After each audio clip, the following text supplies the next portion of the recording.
चलिए दोस्तों, मैं सचिन मित्तल। आप सभी लोगों का त्यौहार बहुत अच्छा मन रहा होगा बेटा। त्यौहार के साथ साथ बेटा जो आगामी परीक्षा है उन पर भी विशेष ध्यान रखिएगा। त्यौहार तो आते जाते रहेंगे, लेकिन ये गोल्डन चांस बेटा बार बार नहीं मिलते हैं। विशेषकर मैं बेटा बता रहा हूँ यूपीएसआई के बच्चों के लिए और एसएससी जीडी के बच्चों के लिए। उनकी परीक्षाएँ बहुत ज़्यादा नज़दीक हैं, ठीक है। तो ख्याल रखिएगा अपना बेटा और तैयारी अच्छे से करते चलिए। आप लोग जानते ही हैं बेटा, मैं अंतर्राष्ट्रीय संगठन करके आप लोगों के लिए एक श्रृंखला लाया हुआ हूँ, और इस श्रृंखला में आज बेटा मैं 2 टॉपिक आपको कराऊंगा इस वीडियो के अंदर। एंड तक वीडियो जरूर देखिएगा बेटा, मजा आ जाएगा आपको। साथ के साथ नोट्स बनाते रहिएगा, ठीक है। अच्छे तरीके से समझते रहिएगा। कोई भी दिक्कत आती है आप कमेंट बॉक्स में जरूर कमेंट कीजिएगा बेटा, ठीक है ना। कोई भी दिक्कत अगली वीडियो में आपको मैं बेटा वो आपकी प्रॉब्लम सॉल्व करूंगा। और याद रखिए बेटा, डेली वीडियो दूंगा, डेली वीडियो, और बहुत अच्छे लेवल पे बेटा, ठीक है। कंटेंट पे ध्यान दीजिएगा। आज बेटा जो मेरा टॉपिक है बहुत शानदार ही टॉपिक है, यूरोपीय संघ। इसे आप ईयू करके भी जानते हो, ईयू, यूरोपियन यूनियन, ईयू। बेटा इसका पूरा इतिहास देखते हैं, पोस्टमार्टम करते हैं पूरा यूरोपीय संघ का।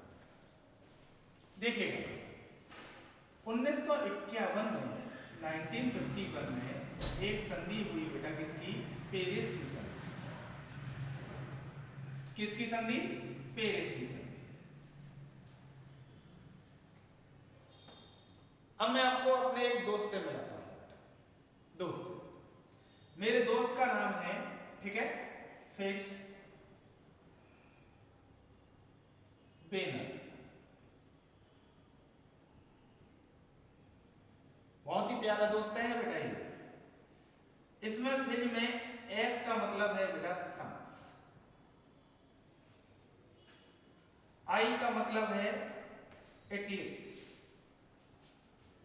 जी का मतलब है जर्मनी, बे का मतलब है बेल्जियम,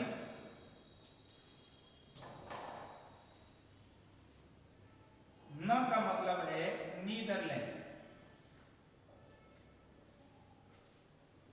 और ल का मतलब है बेटा लग्जमबर्ग। ये सारे के सारे यूरोपियन कंट्री हैं बेटा, यूरोपियन। और इन यूरोपियन कंट्रियों ने क्या किया बेटा, एक संगठन बनाएंगे। मिल लिया ना भाई मेरे दोस्त से, बढ़िया लगा मेरा दोस्त। Fitz Benner, France, Italy, Germany, Belgium, Netherland, Luxembourg. और ये लोग क्या करेंगे बेटा, ये लोग एक इस्पात व कोयला समुदाय बनाएंगे।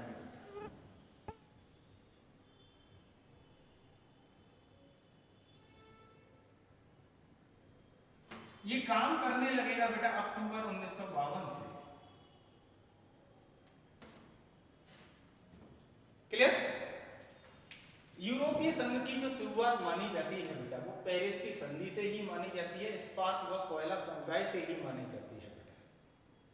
अब क्या होने वाला है, 1957 में बेटा एक और संधि होगी जिसका नाम है रोम की संधि।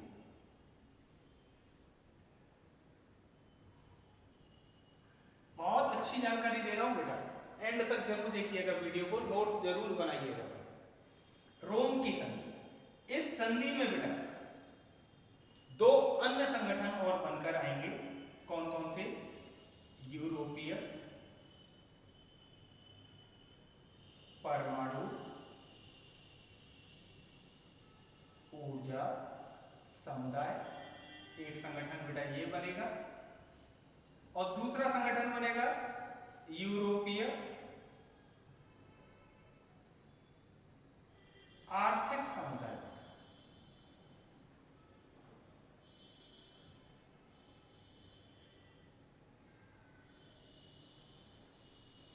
ध्यान से सुन लो बेटा, पेरिस की संधि होगी तो इस्पात व कोयला समुदाय बनेगा। रोम की संधि होगी 1957 में, तो 2 समुदाय और बनेंगे बेटा, यूरोपीय परमाणु ऊर्जा समुदाय और यूरोपीय आर्थिक समुदाय। अब देखना बहुत अच्छे से समझना इसे। 1991 में आ गए अपन बेटा। 1991 में नीदरलैंड एक देश है बेटा, और उसका एक शहर है, कौन सा? मास्ट्रिच। तो बेटा 1991 में मास्ट्रिच की संधि होगी बेटा, और इस संधि में एक काम किया जाएगा भाई। इस संधि में क्या काम होगा? ये पुरानी जितनी भी संधियां थी, पेरिस की संधि, रोम की संधि बेटा, इन सबको समाप्त कर दिया जाएगा और स्थापना की जाएगी बेटा किसकी? यूरोपीय संघ की। यूरोपीय संघ की स्थापना होगी भाई। ये यूरोपीय संघ 1991 में संधि हो चुकी है, लेकिन बेटा ये 1 नवंबर 1993 को आएगा बेटा। कब आएगा भाई? 1 नवंबर 1993 को। जब ये 1993 में आ जाएगा बेटा, कब? 1993 में। तो इसमें जो देश होंगे वो होंगे बेटा 12।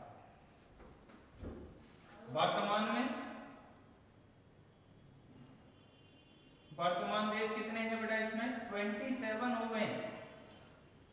27। याद रखना एक बहुत विशेष बात, 2020 में ब्रिटेन बाहर हो गया, वरना देश इसमें 28 थे बेटा। ब्रिटेन जो बाहर हुआ वो ब्रेक्जिट करके बेटा है, एक मुहिम चलाई गई। बीआर का मतलब है बेटा ब्रिटेन, और एग्जिट का मतलब है बाहर। इसके लिए वहां पर मतदान भी हुआ, और ब्रिटेन के लोगों ने बेटा फैसला किया कि हमें यूरोपीय संघ से क्या हो जाना चाहिए? बाहर हो जाना चाहिए। इतनी जानकारी को पहले समझिएगा, और आगे आपको जानकारी देता हूं बेटा। यूरोपीय संघ स्टार्टिंग इसकी पेरिस की संधि से हुई है, ठीक है। 6 देशों ने मिलकर इस्पात व कोयला समुदाय बनाया है। 1957 में रोम की संधि हुई है। 2 और समुदाय बने हैं, यूरोपीय परमाणु ऊर्जा समुदाय, यूरोपीय आर्थिक समुदाय। बेटा इन सभी संधियों को नीदरलैंड के शहर मास्ट्रिच की संधि में समाप्त कर दिया गया है, और यूरोपीय संघ बनाया गया, जो कि एक्टिव होगा 1 नवंबर 1993 से। याद रखना मेरे बच्चों, याद रखना इस बात को। आपसे कोई भी पूछे यूरोपीय संघ की स्थापना, तो आपको वर्ष डालना है 1993। यूरोपीय संघ की स्थापना किस संधि से की गई है? तो बेटा आपको याद रखना है मास्ट्रिच की संधि से की गई है। क्लियर?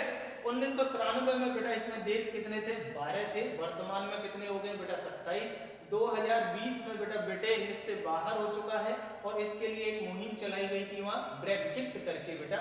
ब्रिटेन, बीआर का मतलब ब्रिटेन है, एग्जिट का मतलब होता है बेटा बाहर, ठीक है ना?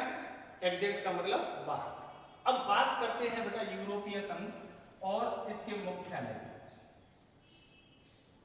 तो बेटा इसका जो मुख्यालय बनाया गया है, मुख्यालय वो बनाया गया है बेटा ब्रुसेल्स में, जो कि कहां स्थित है बेटा? बेल्जियम। जो कि कहां स्थित है? बेल्जियम। एक बेटा यूरोपीय संघ के बारे में आप लोगों को एक बहुत ही शानदार जानकारी, बहुत कंसंट्रेट बना के रखिएगा बेटा। अगर हम यूरोपीय संघ की मुद्रा की बात करते हैं,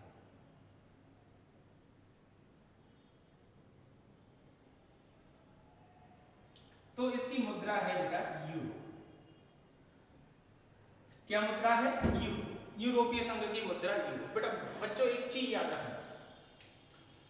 कि अगर यूरो आए तो वो बेटा यूरोपीय संघ की मुद्रा, लेकिन अगर euro 1, euro 2, euro 3, euro 4, euro 5 ऐसे करके आपसे पूछा जाए, यानी कि 1 2 3 5 जुड़ जाए, तो बेटा वो पर्यावरणीय मानक होते हैं। विश्व में चलता है बेटा यूरो 1, यूरो 2, यूरो 3। हमारे यहाँ इंडिया में चलता है बेटा BS, Bharat standard. BS1, BS2, BS3, BS4 मानक बेटा। समझ में आया ना? वाहन खरीदने जाते हैं तो वाहनों को बेटा धीमे धीमे करके उनके इंजन को, ठीक है, ऐसे संशोधित किया जाता है जिससे कि वो कम से कम हमारे पर्यावरण का नुकसान करें बेटा। समझ में आया? इस समय आप जानते हैं बेटा BS5 चल रहा है धुआंधार, ठीक है। आप एक्टिवा वगैरह कोई भी वाहन खरीदते हैं तो BS5 बेटा, BS6 भी आ रहा है, ठीक है ना। यूरोपीय संघ की मुद्रा यूरो है, इसमें 1 2 3 जुड़ जाएगा, वो पर्यावरणीय मानक होंगे बेटा, क्लियर। यूरो अपनाने वाले देश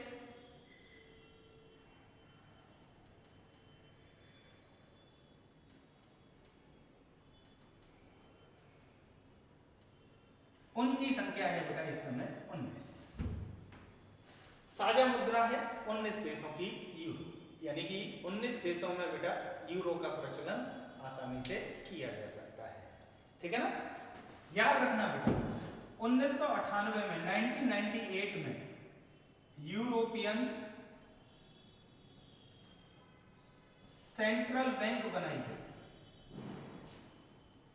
कौन सी बैंक बेटा? European central bank. काय के लिए? यूरो का प्रचलन करवाने के लिए।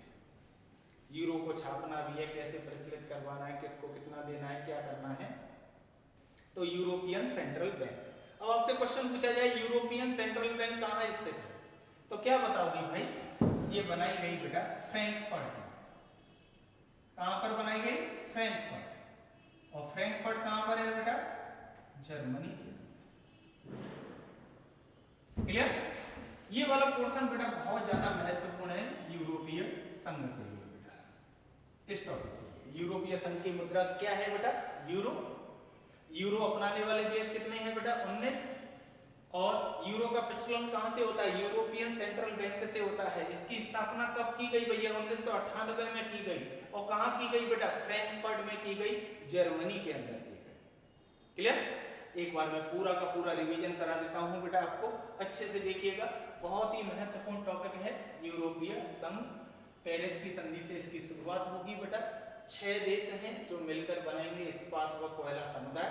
अक्टूबर 1952 से ये काम करना भी शुरू कर देगा। 1957 में रोम की संधि होगी, इससे बेटा 2 समुदाय और बनकर आएंगे। यहाँ से एक महत्वपूर्ण प्रश्न आपके लिए आ जाता है बेटा कि यूरोपीय संघ से संबंधित कौन सी संधि है, कौन सी संधि नहीं है। तो पेरिस की संधि भी यूरोपीय संघ से ही संबंधित है, रोम की संधि भी है, मास्ट्रिक्ट की संधि भी है, ठीक है। और एक आध अपनी तरफ से जोड़ के दे देगा। प्लस यूरोपीय संघ में कौन सा समुदाय शामिल है, कौन सा नहीं है, तो इस्पात व कोयला समुदाय शामिल है, यूरोपीय परमाणु ऊर्जा समुदाय शामिल है, यूरोपीय आर्थिक समुदाय शामिल है। इन सभी को मिलाकर ही मास्ट्रिक्ट की संधि से यूरोपीय संघ बनाया जाएगा, जो कि 1 नवंबर 1993 से काम करना शुरू करेगा बेटा। जब 1993 में इसकी स्थापना होगी बेटा, 1993 में इसकी स्थापना होगी, ठीक है। तो याद रखिएगा बेटा, इसमें देश थे 12, वर्तमान में बेटा 27 है, 28 हो गए थे, लेकिन 2020 में बेटा ब्रिटेन इससे बाहर हो गया। और इसके लिए मुहिम कौन सी चलाई गई थी? ब्रेक्जिट बेटा। इसका जो मुख्यालय है बेटा वो ब्रुसेल्स में है, बेल्जियम की राजधानी है ब्रुसेल्स। यूरोपीय संघ की मुद्रा क्या है बेटा? यूरो है। यूरो अपनाने वाले देश कितने हैं इस समय? 19 हैं। और यूरो का प्रचलन कौन करता है? यूरोपियन सेंट्रल बैंक करती है। 1998 में इसको स्थापित किया गया और बेटा फ्रैंकफर्ट में इसे स्थापित किया गया। क्लियर? उम्मीद है बेटा ये आपको जानकारी बहुत पसंद आएगी, ठीक है। इसके नोट्स आपके साथ बनाइए रखिएगा बेटा। एक और टॉपिक मैं आप लोगों को कराता हूं, ठीक है। एक और टॉपिक इस वीडियो के अंदर, ठीक है। एक और टॉपिक देखिए।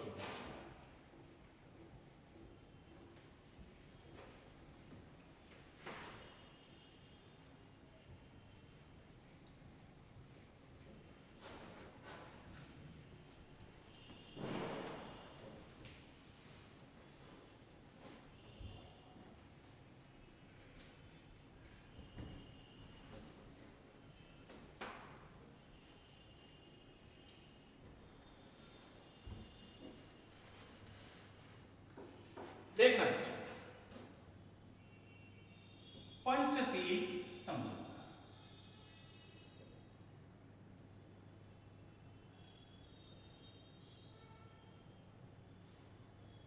बहुत ही महत्वपूर्ण टॉपिक है बेटा, पंचशील समझौता। भारत से संबंधित है। 1954 में बेटा ये जो पंचशील समझौता था, ये भारत ने सबसे पहले किया किसके साथ बेटा? चीन के साथ। ये समझौता चीन के साथ। भारत में उस समय पीएम, पीएम का मतलब बेटा प्राइम मिनिस्टर, कौन थे? जवाहरलाल नेहरू।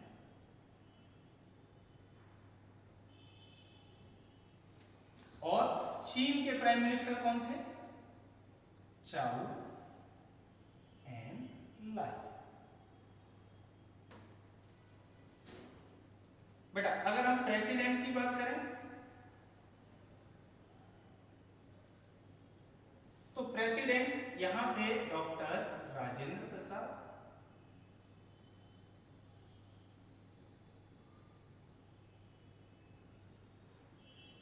तो बेटा चीन के थे माओ जेडोंग। जो माओवाद है वो यहीं से आया है बेटा, जेडोंग।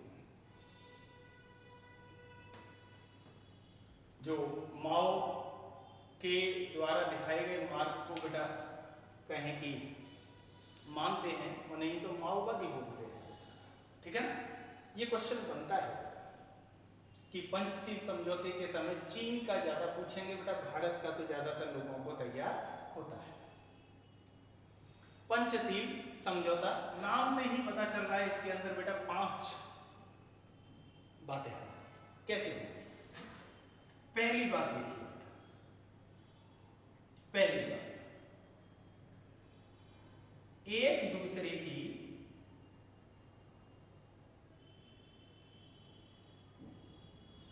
क्षेत्रीय अखंडता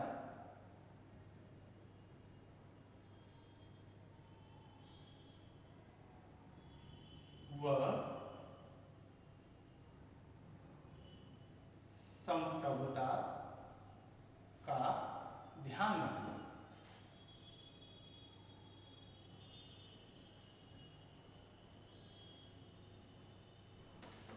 ठीक है, क्षेत्रीय अखंडता व संप्रभुता का क्या रखना बेटा? ध्यान रखना। दूसरा देखना,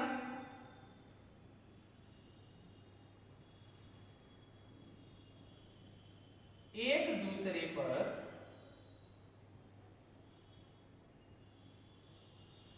आक्रमण न करने का वादा।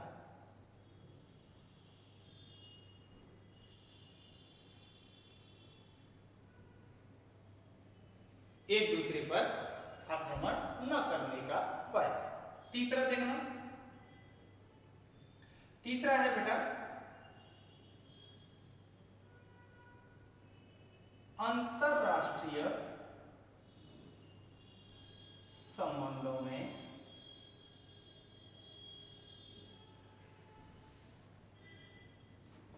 शांतिपूर्वक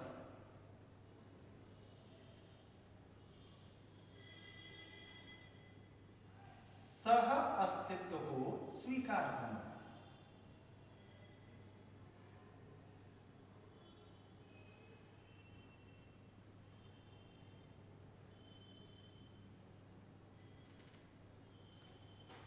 ठीक है, चौथा है एक दूसरे के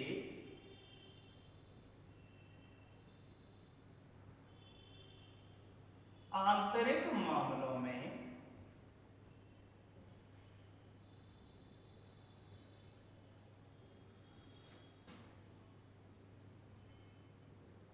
हस्तक्षेप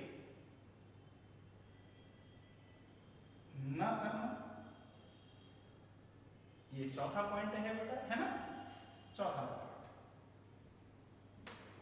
पांचवा देखिए, पांचवा पॉइंट समानता और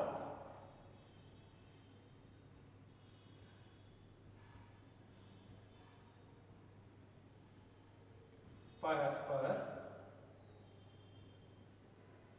लाभ के लिए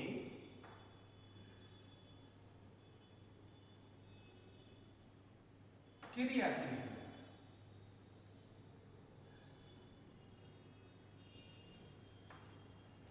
ठीक है ना, एक दूसरे की क्षेत्रीय अखंडता और संप्रभुता का बेटा ध्यान रखना है, एक दूसरे पर आक्रमण नहीं करना है, अंतरराष्ट्रीय संबंधों में शांतिपूर्वक सह अस्तित्व को स्वीकार करना है बेटा, एक दूसरे के आंतरिक मामलों में कोई हस्तक्षेप नहीं करना है, समानता व परस्पर लाभ के लिए बेटा क्रियाशील होना है।